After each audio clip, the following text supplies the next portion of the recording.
Para 2019, Mikhail Gorbachev era una leyenda viviente de la política rusa y mundial.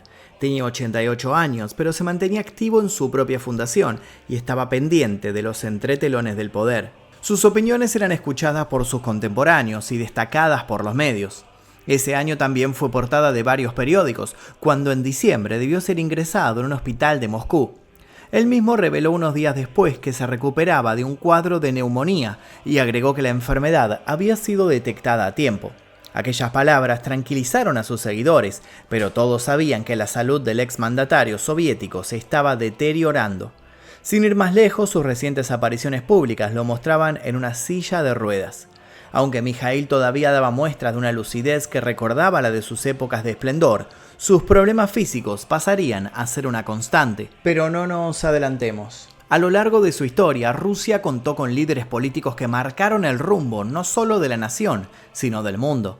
Pero hubo un mandatario ruso que se diferenció de cualquier otro, una figura que marcó su país y se ganó el respeto de las superpotencias occidentales, aunque nunca estuvo ajeno a las controversias. ¿Qué importancia tuvo Gorbachev en la Guerra Fría? ¿Por qué recibió la distinción del Premio Nobel de la Paz? ¿Es verdad que logró frenar la carrera armamentística?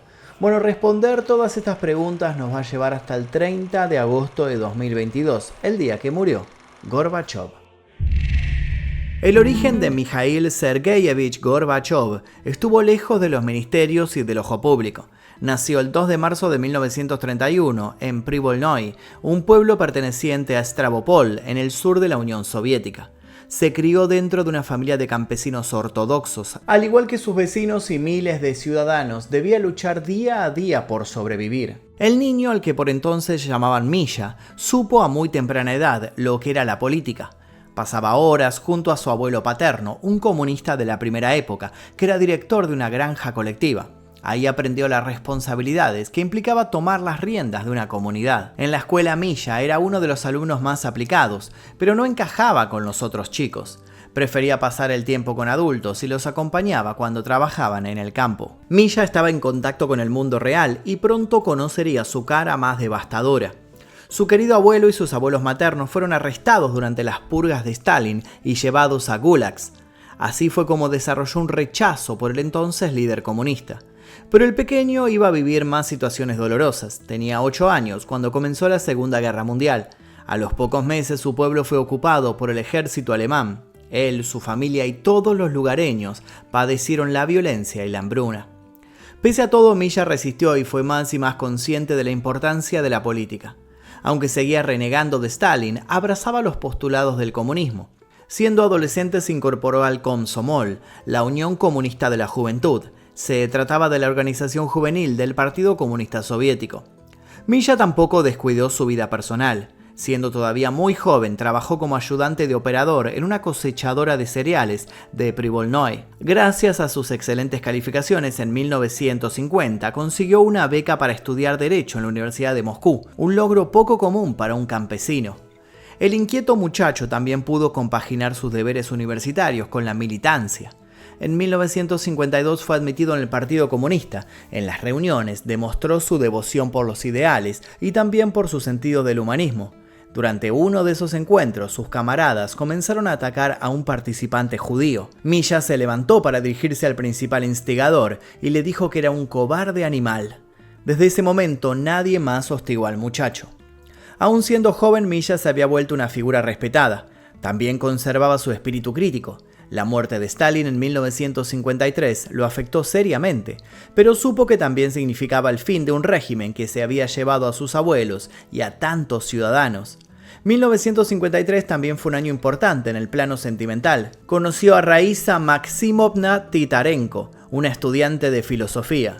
Se casaron de inmediato y 4 años después nació Irina, la hija de ambos. Pero para entonces, Mikhail Gorbachev fue absorbido por su faceta política, donde implementaría cambios impensados hasta el momento. No lo sabía, o quizás sí, pero ya nada sería lo mismo en el mundo. Una vez recibido de la Universidad de Moscú, Gorbachev regresó con su esposa a Stavropol. Allí pudo darle prioridad, como dijimos, a una carrera política. Por aquel entonces, Khrushchev oficiaba de primer ministro, pero sus reformas no eran tan comunes en aquella zona. Primero, Gorbachev se desempeñó como secretario general del Partido Comunista. Para 1971 fue ascendido a secretario regional. Sus funciones le permitían estar en contacto con los campesinos.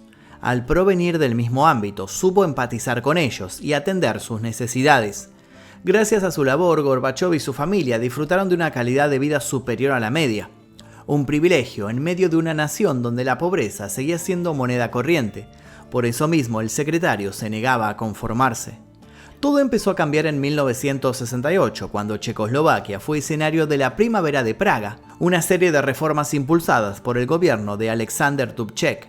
El propósito era romper con las doctrinas del comunismo para conseguir lo que se denominó un socialismo con rostro humano, con libertad de expresión y la posibilidad de fundar nuevos partidos políticos.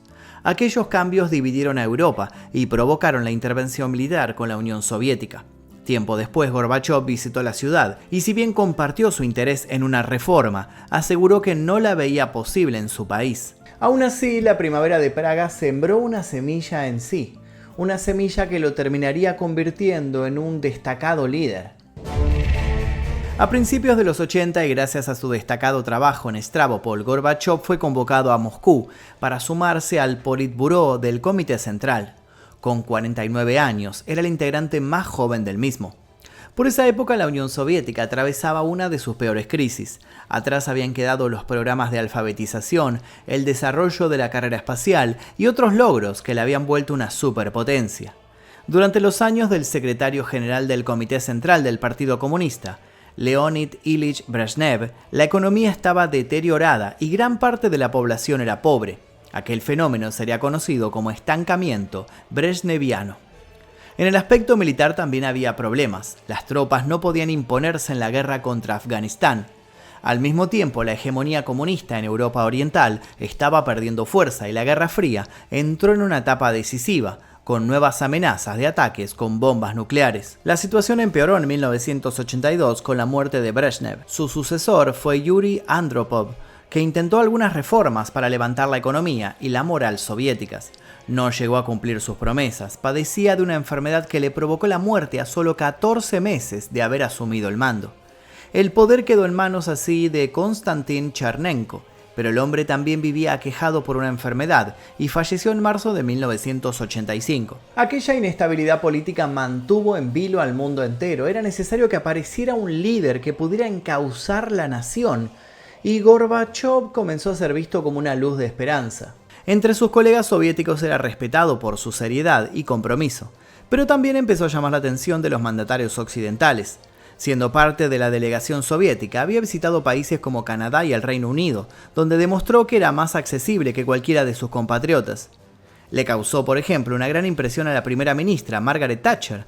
Aunque tenían ideas opuestas, podían mantener un diálogo. La vida y la carrera de Gorbachov cambió para siempre el 11 de marzo de 1985, cuando asumió como nuevo secretario general. Ilusionó al Partido Comunista, incluso por el lado de los miembros más conservadores, y a toda aquella sociedad tan golpeada. Ahora, en lo más alto del poder de la Unión Soviética, Gorbachov podría poner en marcha las ideas que venía incubando desde hacía mucho tiempo, ideas que generarían tanto bienestar como polémicas.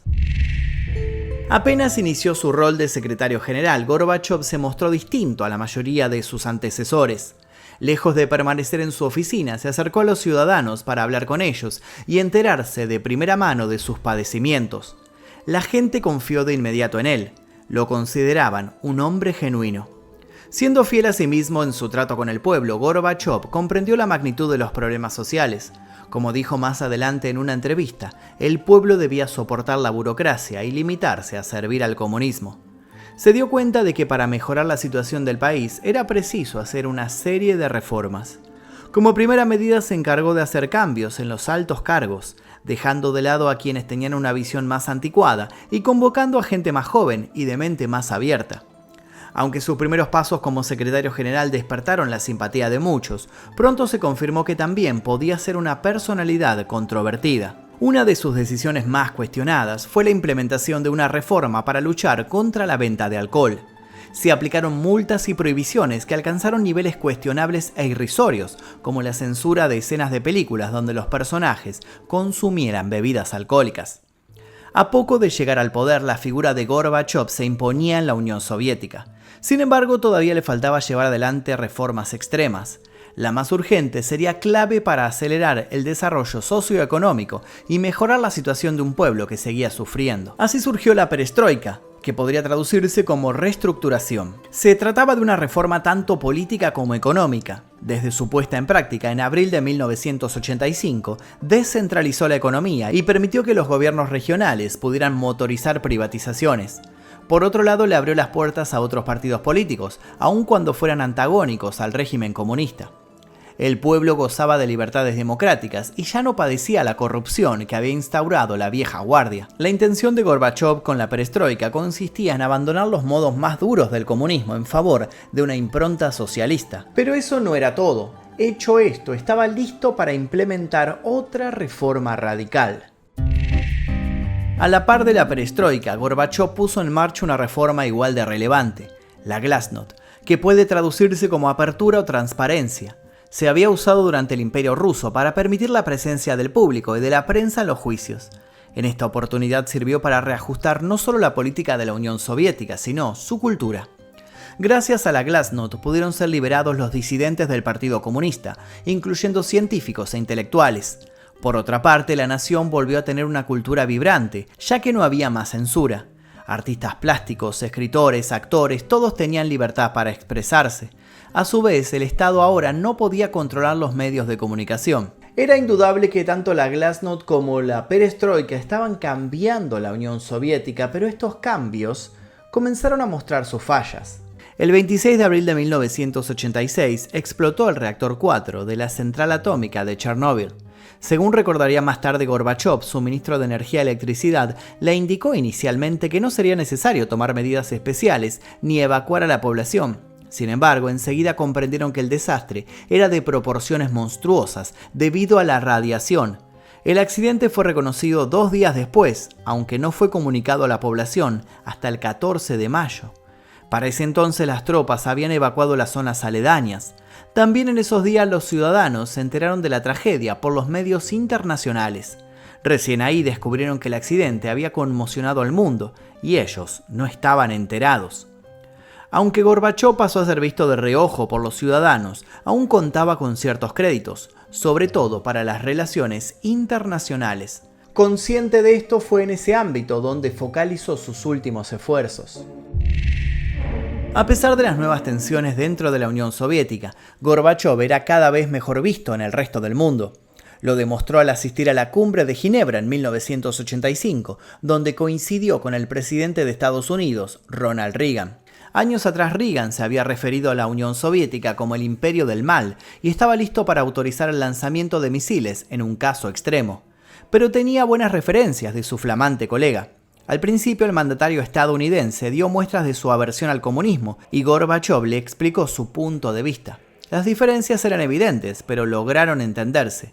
Acordaron reducir el 50% del armamento y coincidieron en que nunca debería librarse una guerra nuclear entre ambas naciones. Aquel encuentro fue considerado el comienzo del fin de la Guerra Fría. En los años siguientes fueron autorizados los documentos que posibilitaron los desarmes. Reagan visitó la Unión Soviética en 1988, dejando en claro que ya no desconfiaba de aquella nación. Por esa época las reformas de Gorbachov empezaron a impactar en otros países de Europa. Polonia y Hungría fueron los primeros en darle espacio a una política más democrática. Pero ningún caso fue tan decisivo como el de Alemania. Desde 1961 la nación había quedado dividida por el Muro de Berlín, el verdadero símbolo de la Guerra Fría. En 1988, Gorbachov visitó Alemania Oriental para reunirse con el líder comunista, Erich Honecker, y trató de convencerlo de aplicar sus propias reformas. El mismo pueblo se lo exigía, como también que se les permitiera cruzar Alemania Occidental. Anhelaban libertades como las que estaban viviendo los soviéticos. Entonces, emigraron al oeste, y Gorbachov autorizó a que las tropas soviéticas no intervinieran. Así llegó el 9 de noviembre de 1989, fecha en la que cayó el muro. Un acontecimiento que significó la unificación de las Alemanias y el final de la Guerra Fría. Si quieren saber más sobre este suceso, tenemos un video en este canal que ya se encuentra subido desde hace bastantes años. Lo pueden encontrar como El día que cayó el muro de Berlín. Retomemos. Directa o indirectamente, Gorbachov había contribuido a cambios notables en el mundo, méritos que fueron coronados en 1990 cuando fue distinguido con el Premio Nobel de la Paz. No obstante, dentro de su propia nación las cosas marchaban mal y las consecuencias fueron tan esperables como catastróficas. Gorbachov había provocado una nueva revolución en territorio soviético que generó un efecto contagio en otras naciones. Sin embargo, pronto surgieron evidencias de que también había aspectos negativos en esos cambios. La perestroika y la glasnost no estaban dando resultado. Aún predominaba la pobreza y la desigualdad, y las consecuencias de Chernóbil eran tan persistentes como la mismísima radiación. Los ciudadanos se quejaron públicamente y esta vez no había riesgos de ser detenidos ni castigados por expresarse. Gorbachov no había aplicado las reformas para que el pueblo se volviera contra él. Todo empeoró cuando Letonia quiso independizarse. Trató de convencerlos de que no sería conveniente a nivel económico, pero le dijeron que preferían ser pobres pero libres. Al poco tiempo cortaron lazos con Moscú. Gorbachov tampoco pudo impedir la proliferación de movimientos nacionalistas en cada punto del país. Presionado en 1990 se transformó en presidente de la Unión Soviética, pero sin arriesgarse a organizar elecciones. Esto caldeó aún más los ánimos del pueblo. Uno de sus últimos recursos fue pedirle ayuda a los comunistas más ortodoxos, a quienes había apartado unos años antes. Les dio cargos en el poder y esperaba contar con su experiencia, pero para diciembre de aquel año su suerte estaba echada. Fue abandonado por su propio ministro de Relaciones Exteriores, quien consideraba al nuevo gobierno una dictadura. Para comienzos de 1991 la Unión Soviética tambaleaba y alcanzó su punto cúlmine con un intento de golpe de Estado en Letonia. Tropas soviéticas quisieron tomar el poder en una maniobra que dejó varios civiles muertos y revivió los peores momentos de las viejas épocas. Gorbachov negó haber enviado las fuerzas militares y llamó a Washington para pedirle ayuda al nuevo presidente de Estados Unidos, George Bush, pero el mandatario no quiso entrometerse en aquellos conflictos internos. Mientras hacía lo posible por sostener a la Unión Soviética, Gorbachov enfrentó protestas masivas encabezadas por el líder demócrata, Boris Yeltsin, una figura de alto perfil que era vista por el pueblo como la gran y la nueva esperanza local. Aún con Gorbachov en el poder, Yeltsin se erigió presidente de Rusia. El impulsor de la perestroika y la glasnost estaba acorralado, y su situación empeoró el 19 de agosto de 1991. Las calles de Moscú se llenaron de tanques y de soldados. Era un golpe de Estado organizado por la línea más dura del Partido Comunista y la KGB. El mandatario estaba de vacaciones en Crimea, pero fue abordado por dos delegados que le dieron dos opciones: imponer un estado de emergencia o entregarle el poder a los golpistas para que ellos lo hicieran. Pero el golpe fue declarado ilegal por Yeltsin y culminó a los 3 días. Sin embargo, aquel episodio confirmó hasta qué punto estaba debilitado Gorbachov. Por esos días, en el Parlamento, Yeltsin leyó públicamente un decreto que prohibía la existencia del Partido Comunista. No pasó mucho tiempo para que se reuniera con los líderes de Ucrania y Bielorrusia. El 8 de diciembre de 1991 firmaron el Tratado de Belaveza, que abolió la Unión Soviética. A Gorbachov le avisaron mediante una llamada telefónica, y fue así como, sin mucho más que hacer, el 25 de diciembre renunció como presidente de una nación que ya no existía. Y es así como nuestra historia vuelve al principio.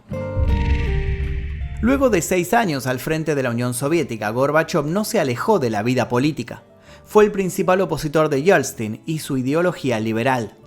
En 1996 quiso postularse para ser candidato a presidente de Rusia, pero sus compatriotas todavía no lo perdonaban. Solo obtuvo el 1% de los votos. 3 años más tarde recibió un golpe más duro: la muerte de su esposa Raisa por leucemia. Seguía teniendo mejor suerte en el mundo occidental. Se había ganado el respeto de los mandatarios, recibió homenajes y reconocimientos y hasta se convirtió en ícono de la cultura pop.